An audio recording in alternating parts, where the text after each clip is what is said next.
आज मांग संख्या 26 व 13 पर चर्चा हो रही है। हालांकि डिमांड्स पर चर्चा की सार्थकता घट गई है। छोटी से छोटी घोषणाएं भी सीएम स्तर पर होने लगी हैं। ऐसे समय अपने क्षेत्र के लिए मांग करना केवल औपचारिकता रह गई है। आज भले ही हम राइट टू हेल्थ की चर्चा करें, लेकिन घोषणाएं करते रहें, पर सारी व्यवस्थाएं आज चरमराई हुई हैं।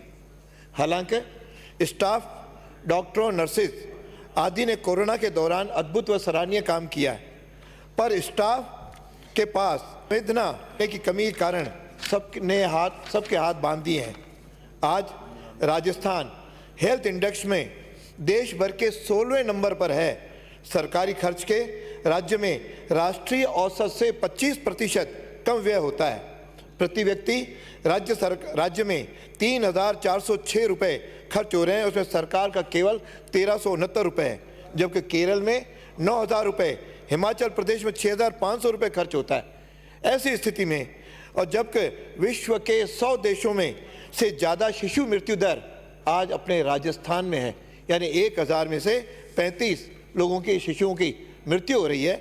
और फिर हम हेल्थ इंडेक्स की बात करते हैं तो कैसे आगे बढ़ेगी। अब मैं सीधा यदि अजमेर पे आ रहा हूँ कि आज अजमेर में सुपर स्पेशलिटी पूरी तरह से विकसित नहीं है। कई वर्षों से हमारे यहाँ कार्डिक सर्जरी CTVS थिएटर, जिसमें करोड़ों की मशीनें लगी हुई हैं, सब धूल झोंक रही हैं। उसका कारण सर्जन की वैकेंसी के कारण बाईपास सर्जरी तथा वॉल्व रिप्लेसमेंट बंद है, यानी ऐसी स्थिति बनी है। और नेफ्रोलॉजी में नेफ्रो फिजिशियन नहीं है, इसलिए डायलिसिस की भी कोई सुचारू रूप से व्यवस्था नहीं है। गैस्ट्रोलॉजी भी विकसित नहीं है, वहाँ स्टाफ नहीं है। कैजुअल्टी में एक्सरे मशीन चालू नहीं है, तो वहाँ के मरीजों को दूर ले जाना पड़ता है। यानी ऐसी माननीय चिकित्सा मंत्री जी, छोटी छोटी जिसमें पैसा खर्च नहीं होता, एक्सरे मशीन को तो ठीक करो वहाँ पे, लेकिन वह भी खराब पड़ी है।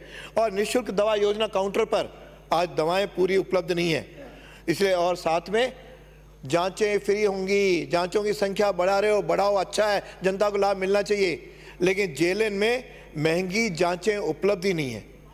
और तो और मैं आपको MRI की याद दिला दूं। MRI वहाँ एक सिद्धार्थ नामक संस्था से अनुबंध कर रखा है। सरकार यदि खुद एक MRI मशीन खरीद करके जेएलएन में लगा दे तो लोगों को निःशुल्क आज MRI की फ्री जांच की सुविधा उपलब्ध हो जाएगी। फिर आज अपने यहाँ TB यूनिट, संक्रामक रोग है, उसको आज शहर के अंदर वो यूनिट बनी है, उसको ज़रा शहर से यदि बाहर ले जाएंगे तो बहुत बड़ा लाभ होगा अजमेर को, और उसी में आप सुपर स्पेशलिटी भी प्रारंभ कर सकते हैं। आज हॉस्पिटल की स्थिति यह है कि चतुर्थ श्रेणी और सफाई कर्मचारियों की भर्ती नहीं है, जिसके कारण से आज कई बार पेशेंट को या उसके अटेंडेंट को अपनी ट्रॉली, व्हील चेयर खुद घसीट के ले जाना पड़ता है। ऐसी दयनीय स्थिति कई बार बुजुर्ग लोगों के साथ दिखाई देती है। और मेरे क्षेत्र की यदि मैं मांग करूं तो अजय सर और हाथीखेड़ा मेरे 2 गांव हैं, जो उप स्वास्थ्य केंद्र है, इनको PSC में कन्वर्ट करें।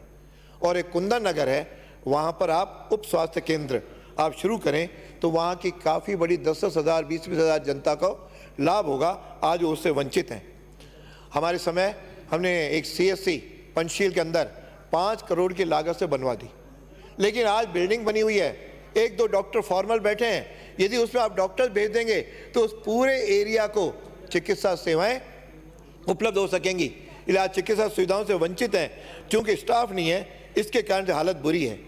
आज किसी भी चिकित्सालय के साथ, कोई बड़ा शहर ले लो, संबंध चिकित्सालय जयपुर के अंदर 12 हैं संबंध चिकित्सालय, और आपके जोधपुर में 10 हैं, बाकी किसी में 6-6 हैं। एक अजमेर ही एकमात्र केंद्र है जिसके साथ केवल संबंध चिकित्सालय 3 है। अतः मैं आपसे मांग करता हूँ कि मेरे अजमेर उत्तर के अंदर सैटेलाइट हॉस्पिटल खोल करके उसको संबंध चिकित्सालय के रूप में उसको आप बनाइए, क्योंकि जितने आप संबंध चिकित्सालय बनाएंगे उतने जेएलएन में भार कम पड़ेगा।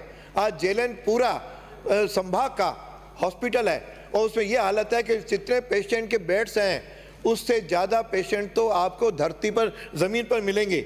ये इस प्रकार की स्थिति है। फिर सभापति महोदय, कैंसर आज बीमारी बहुत तेज़ी के साथ फैल रही है। आज अजमेर में कैंसर हॉस्पिटल की सख्त आवश्यकता है। यदि ये आप तय करेंगे तो मैं समझता हूँ पूरे संभाग के लोगों का बहुत बड़ा यहाँ पे भला होगा। और साथ के अंदर मैं आपसे एक मांग करूँगा कि इस समय स्वास्थ्य मार्गदर्शक को एनजीओ के माध्यम से आप पेमेंट कर रहे हैं, उसको ज़रा एनजीओ से हटाकर आरएमएसआर से पेमेंट कराएं और वेतन 15,000 करें, तो इन लोगों ने बहुत सेवाएं दी और आज बहुत सेवाएं दे रहे हैं। और इसके साथ आज मेरे अजमेर में आयुर्वेद निदेशालय है। आयुर्वेद निदेशालय में पिछले 80 दिन से धरना चल रहा है। संविदा कर्मी, आयुर्वेद चिकित्सक आज धरने पर बैठे हुए हैं, उनकी सुनवाई नहीं, कोई इनसे बात नहीं कर रहा है। वहाँ बेरोजगार नर्सिंग के भी दूसरे छोर पर कर रहा है, धरने के केंद्र बनते जा रहे हैं। ज़रा उनसे बातचीत करके उनका हल निकालो। और उनकी कोई डिमांड ऐसी भी नहीं है जो आपके लिए असंभव हो। केवल उनकी डिमांड 3 है, जो 1000 आपके चिकित्सक के पद जो खाली पड़े हैं उनको तो आप सीधी भर्ती की घोषणा करें। और साथ के अंदर जो 1000 हेल्थ वेलनेस सेंटर्स पर 2 आयुर्वेद लगाएं कि आप चिकित्सक लगाएं। मैं 2 मिनट में खत्म कर रहा हूँ आपसे, मुझे ध्यान है, इसलिए मैंने आज संक्षेप में केवल मांगे ही बोल रहा हूँ। टाइम तो निर्धारित है। बिल्कुल। और साथ के अंदर आपके नर्सिंग शिक्षा का बेहाल है। एसएफएस में पद सृजित नहीं है, 40,000 रुपये उनसे फीस ली जा रही है और वहाँ केवल बाहर से आकर के इस प्रकार के कॉन्ट्रैक्ट वाले पढ़वा रहे हैं, तो शिक्षा कैसी होगी, उसके एक बार आप ध्यान दे सकते हैं। साथ के अंदर मैं आपसे डिमांड करूँगा कि आज आपने कहा था, आपके पूर्व चिकित्सा मंत्री ने जनता क्लिनिक खोलेंगे। मुझे तो कहीं पूरे अजमेर में एक भी जनता क्लिनिक दिखाई नहीं देती। केवल वाहवाही आपने दिल्ली से सीख ली, वाहवाही लूट ली, मेज़ें हमने थपथपा ली, लेकिन एक भी जनता क्लिनिक आज हमारे यहाँ प्रारंभ नहीं है। और साथ में मांग करूँगा, सीएम साहब ने जो पिछले हमारे बजट के अंदर अजमेर के लिए घोषणा की थी कि पब्लिक हेल्थ कॉलेज खोलेंगे, राजस्थान राज्य आयुष अनुसंधान केंद्र खोलेंगे, ट्रोमा सेंटर के लिए 25 करोड़ था वो हम खोलेंगे, आयुर्वेद, योग और नेचुरोपैथी को एकीकृत महाविद्यालय खोलेंगे, एक भी नहीं।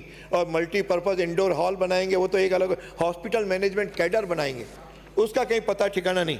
लेकिन मैं आपको एक राय दूंगा, उस राय पे यदि आप मानेंगे कि आज जो डॉक्टर मेडिकल ग्रुप 2 में से ग्रुप 1 में आज गत 5-6 वर्षों से यूटीबी पर टीचिंग का काम कर रहे हैं बिना फाइनेंशियल, यदि आप उनको लेक्चरर बना दोगे, रेगुलर कर दोगे, तो निश्चित रूप से टीचिंग फैकल्टी की आपकी सारी कमी दूर हो जाएगी। ऐसा मेरा आपसे आग्रह है।